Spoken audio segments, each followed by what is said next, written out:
Kwa jina la Yesu mundebere umuntu. Asugo iyo nda uzayipfana. Nzapfanye gusigira. Ugize ngo. Oya, ako nzayitwara kuko wonye gusigiye. Wayijomba inshinge ibikwasi ibitana byaswera beto. Mae nkakibaye ikigoryi none. Wanayitaruka ukagera no mu muhanda ngo pi.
Kwa jina la Yesu mundebere umuntu.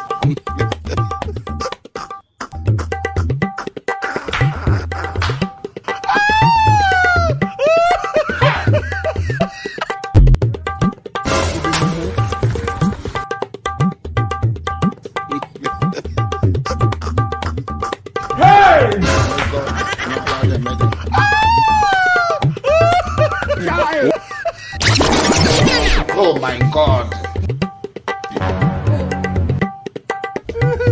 Ariko nk'iyuzi kwicara hano ukarya umuntu cyutamazi. Ziko nanjye tuba twirirwanya hanga.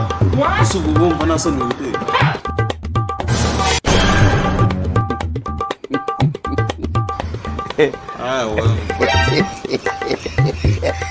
Ese ko mbona ari wowe ufite isoni.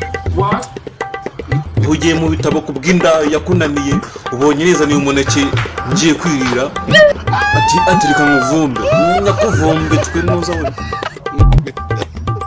kankubwire gusukura utwara biciye mu Rwanda.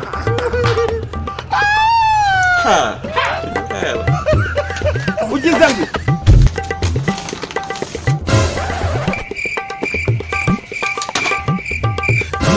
Ese nkubaze ni gute nsanzura mu bitabo nahagera nizaniye umuneke wanjye nkasa amaso yawe agahita ahindukira rero umuneke wanjye. Umuneke ni ugufasha gukontorora amaso yawe ku buryo haba harimo rukuruzi igenda aho umuneke aho umuneke uri. Ariko wabaye sorry nibagiwe ko icyo cy'ubwonko bwawe cyasigaye muri rwa rwino rwo kwandekezi bari batazamo umutobe. Ariko se buriya baguhirise muhora mutobe wari ugiye gukora yishyira. None se randobo batazamo umutobe si yacu nari ngiye gutirura. Utirira indobo uteruranamo n'umutobe w'abandi.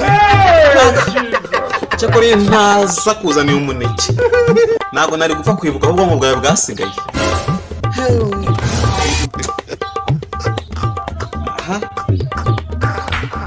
Asugo iyo nda uzayipfana.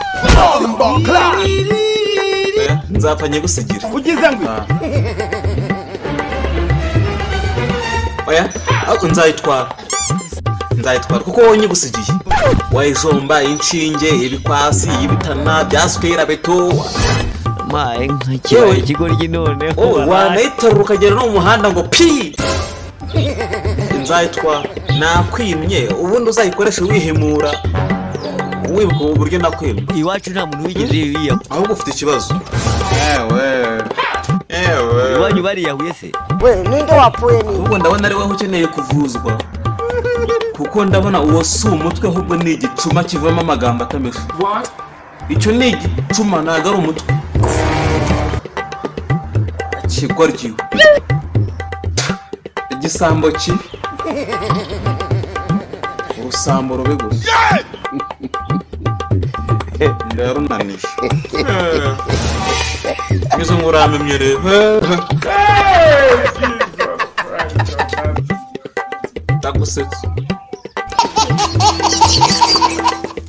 uje kunshukura naho naguha